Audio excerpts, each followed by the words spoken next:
Raise your hand if you've been personally victimized by your HOA. I hate HOAs. I'm so pissed off. I'm an owner in a condo, and the board decided to increase our fees by 55%. The level of stupidity of these HOAs across the country is just insane. If you're not careful when buying a home, you're gonna end up like the homeowners we see today, with an HOA payment that you can't afford in a community that you hate, and you'll be forced to give away your wealth for nothing. If you've ever been worried about an HOA president who only cares about flexing their power, pay very close attention to this next clip. I'm very fearful. I'm fearful when I leave my home. Living in fear of confrontation. That's my mom. You're not going to harass my mom. On their own properties. Do we feel safe in our home? No. The Gregfield community in Loganville, east of Atlanta. I always check on my camera around the house. Installing cameras not because of crime, Bullied, harassment, but concerns with their own HOA president. And I have a video of her going outside to inspect. Just make sure you don't cross the little pink ribbon right there. So I want to know why this person is inspecting everyone's home. Is that part of the job description? Let me know what you think about that in the comments. Also, the fact that they have cameras around their homes in order to look out for the HOA president is very concerning. Now, what could an HOA president possibly do to cause the residents to be scared in their own community? Let's find out. We'll start with Frank Bosa. She sent me a bill that I owe her $137,000. You heard that right, $137,768. We have no idea what this fine is for. I have no idea. My attorney also said there's no indication of any violation. But Bosa believes she is interested in taking over my house. And with an HOA fine more than $2,000 and a 30-day notice, that's legal in Georgia. I will fight for my house because it's a dream for me and my family. $137,000 for what? It's wild to me that he's receiving a letter with a fine with absolutely no explanation. Now, his assumption that she is trying to take over his house and potentially push him into foreclosure, all I'm gonna say is it's interesting. But let me know what you think. Do you think she is specifically targeting this man so she can take over his house and buy it from underneath him? If you thought that was bad, it gets worse. Down the street, John Coleman feels the same way. Our property is at risk. Coleman and his wife moved in to help her parents, who are both battling cancer. After arguments over property lines with the HOA president next door, Coleman filed a police report alleging she kicked him. Police said there wasn't enough evidence, but soon after, they too received a fine. This one, $10,000 with no explanation. We anticipating getting 5 more of these. They say the stress is taking its toll. And as a result of what's been going on, my mom has been hospitalized, as well as my dad here, and even myself. Now, here you have seniors who are going through cancer, who are experiencing this stress because the HOA is an absolute mess. This honestly breaks my heart, and I don't think anybody should have to live under those kind of conditions. And yet another ridiculous fine with absolutely no explanation. It's to the point where I'm wondering if she just thought of the first number that came to mind, put it on the letter, and sent it out saying, this is your fine. There's no reason, there's no explanation, but you owe it. It would honestly be helpful for not only the residents, but for us who are watching to know why exactly these folks are being fined. The fact that there's no reason listed is very suspicious. But the bright side is that the homeowners of this community have come together to fight back. Let's hear about it. Homeowners in the neighborhood tell us they began asking for financial ledgers after their dues went up another $500 this year. In 2019, when the homes first sold, dues were just $500. In 2022, when homeowner Melody Downing took over as president, they rose to $745. Now we are at $1,316. The homeowners say Downing elected her own board of 2 people and has only ever shared proposed budgets, never receipts. This is the budget, 2024. Grounds and maintenance, $18,000. 18,000 something on the ground maintenance. I was like, what?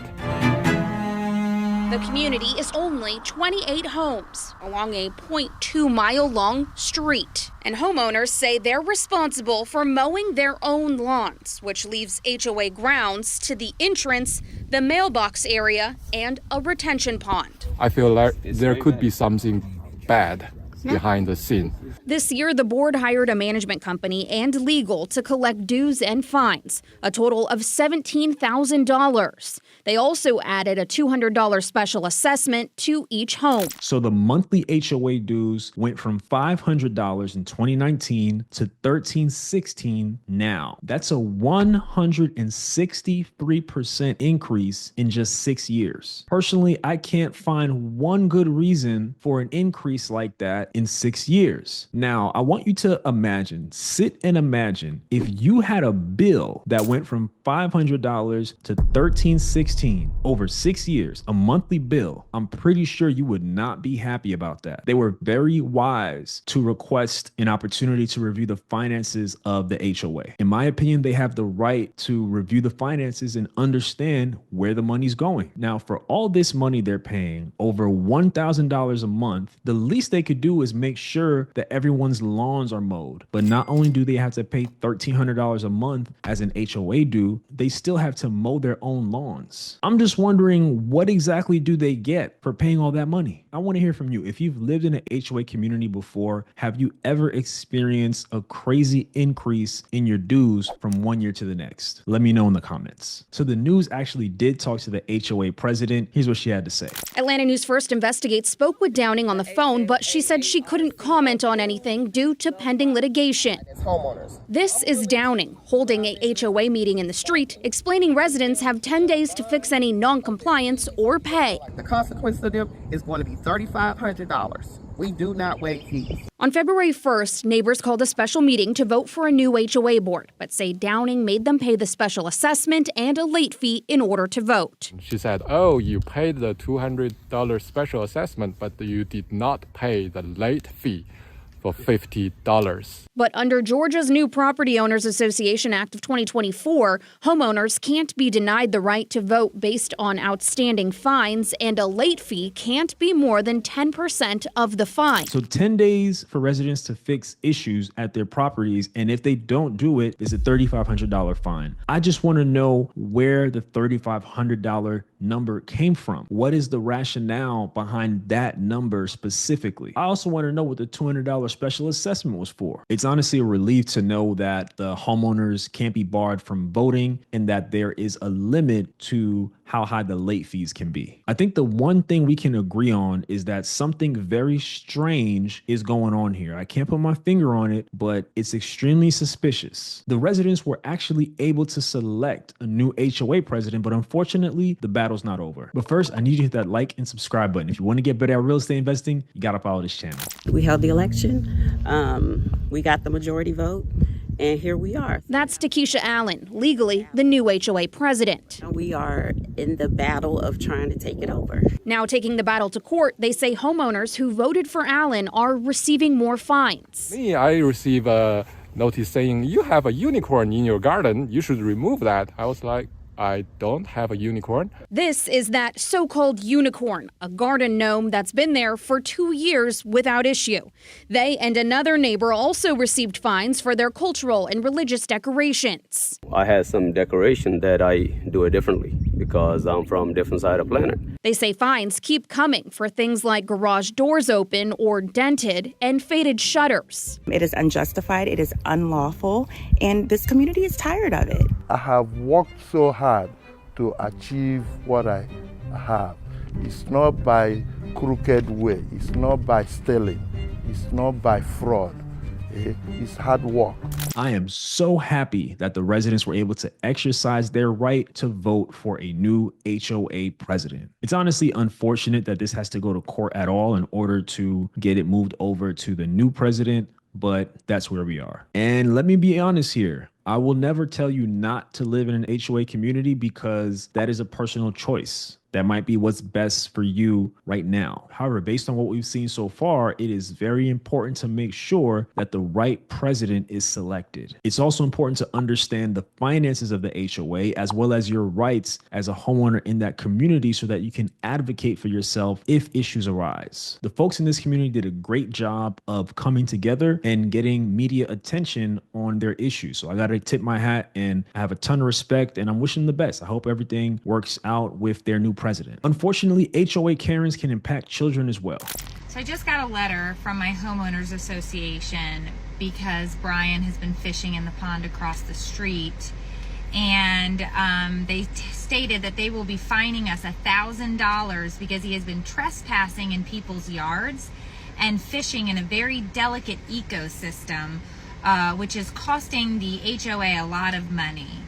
I'm gonna head out to Costco to kind of get some of this rage out, because the level of stupidity of these HOAs across the country is just insane. And my kid doesn't trespass. He has asked every single person by knocking on their door and said, "May I come into your yard to fish in the pond?" He has been respectful. He has been polite. He's fishing. So here's the question I have. How can they accuse this boy of trespassing if they don't have evidence of him doing so or any complaints of him doing so? His mother already said he's asking people before he goes into their yard, which I guess is where the pond is, so he can fish. So he's not just going on his own. They are allowing him to do so. Now, the comment about a very delicate ecosystem was hilarious to me, because I'm pretty sure it's probably a man-made pond in a community that they built on some sort of land. So I don't know what they're talking about when they say a very fragile ecosystem. To me, that doesn't make sense. If it makes sense to you, enlighten me. If it was really that deep, they should have put a big old sign inside of the pond when everyone moved in to alert them that they cannot fish in the pond. I don't know what else they want. If you've lived in an HOA community before, let me know the craziest reason you've seen for a fine. So if you enjoy using the grill when the weather gets nice and you currently live in an HOA community, or you think you might live in one in the future, I want you to pay close attention to this next clip. Our HOA sent out an email saying that we can't grill unless it's an electric grill or a gas grill. This HOA stuff is for the birds, and we're not even buying, we're renting, and we're a part of an HOA. 1 year, one and done, baby. We can't wait to move on. No charcoal grill. Who doing that? You know who that message was for, baby. Because soon as it get hot outside, we're going to throw something on the grill. But I got one thing for them. We finna go buy some charcoal today when my men get out, baby. Who? You gonna have to knock on my door and tell me to take my grill and put it up. Nope, you're gonna have to knock on my door and tell me to take my meat off my grill. Cause what you mean? Who's trying to blow their eyelashes and eyebrows off? You would think a charcoal grill would be more safe than a gas or an electric grill. Like, make it make sense. If you take a look, I see 1, 2, 3 grills down there. You probably can't see the last one. Boom, neighbors. They ain't stopping no show. One monkey don't stop no show. Y'all can send as many letters as y'all want to, but we're gonna throw that meat on the grill as long as it's hot outside, as long as it's flies, bees, and wasps outside, as long as they got red Dixie cups in Walmart, baby. We're gonna throw something on that grill, and you're not gonna stop us, baby. You have to come knock on our door, take this charcoal out our grill, put our fire out, knock this grill over for me to take my meat off, baby. We finna eat good today. So this lady is one of the funniest people I've seen online in a very long time. I'm trying to imagine her tussling with the HOA folks, trying to get her meat off the grill and all that type of stuff. The way she painted that picture was really funny. But on a serious note, this is one of the pettiest complaints that we've seen from an HOA in this entire video. Personally, I don't see why it matters what kind of grill someone chooses to use. It doesn't really matter if you ask me, but I will ask, for those who grill, do you prefer an electric grill, a gas grill, or charcoal? Let me know in the comments. I'm not a griller, so I don't really know what's best, but I would love to hear from you. If you've ever considered living in a condo, I want you to pay extremely close attention to this clip. It has been 2 whole months since I've purchased my condo, and I already hate my HOA. They did a special assessment, and I feel like they didn't do it right, and other people feel like they didn't do it right. So 2 months after being in my condo, they are asking me to pay $5,622.24. And I've reached out to the HOA, I've sent emails, I've sent a certified letter through the USPS Postal Service, and they have not responded with the documents that I've requested. And it's just really difficult dealing with this HOA. They are choosing not to respond. I guess they feel as if they don't respond, then they're buying themselves time to do this illegal special assessment. I've reached out to attorneys and they are super expensive, and I just don't have that to pay for an attorney. And I just feel stuck. And I've spoken to other people that live in my community, and they say the same thing. They reach out to the HOA and the HOA doesn't respond. When I asked them about the special assessment, they said that they never got a notice about the special assessment, that they just got an email stating that they had to pay this $5,622. And it's just making me regret where I purchased. I don't regret becoming a homeowner. I just regret where I purchased, because not all HOAs are bad. And I just don't know which way to turn, because an attorney is super expensive. My heart goes out to her getting hit with a $5,600 special assessment a few months after moving in to your condo, when you had to spend all that money moving and probably furnishing and things like that. That is not something that I would want to hear a couple months in. So my heart goes out to her. Now, if she's getting no response to her request for information, it's leading me to believe that the HOA might be run very poorly. Now, one of the downsides of condos, of HOAs, is that there are special assessments that can come up that potentially could be very expensive and unpredictable. I can appreciate her transparency. It's not easy to share that information online, especially when you are sharing that you regret where you decided to purchase at. And if you've been around for a while, we've discussed homebuyer's remorse extensively on this channel. So since her and her neighbors aren't hearing anything from the HOA, let me know in the comments, what do you think they should do? So if you want to buy a condo or a home in an HOA community, there are a few things that I want you to keep in mind before you make that purchase. Is the HOA properly funded and managed? Are there any special assessments coming up? When you look back at the history, how often and by how much have the dues increased over time? What are the rules of the HOA, and are you comfortable with them? And I want to emphasize this one because we saw some examples throughout the video of weird rules, and you need to really understand and know if the rules are things you want to comply with. If you have any other tips, or maybe you had a bad experience with an HOA, definitely leave it in the comments. I would love to hear from you. So now that you know about HOA nightmares, I want you to learn about why homeowners insurance is skyrocketing all over the country. Check out this video right here.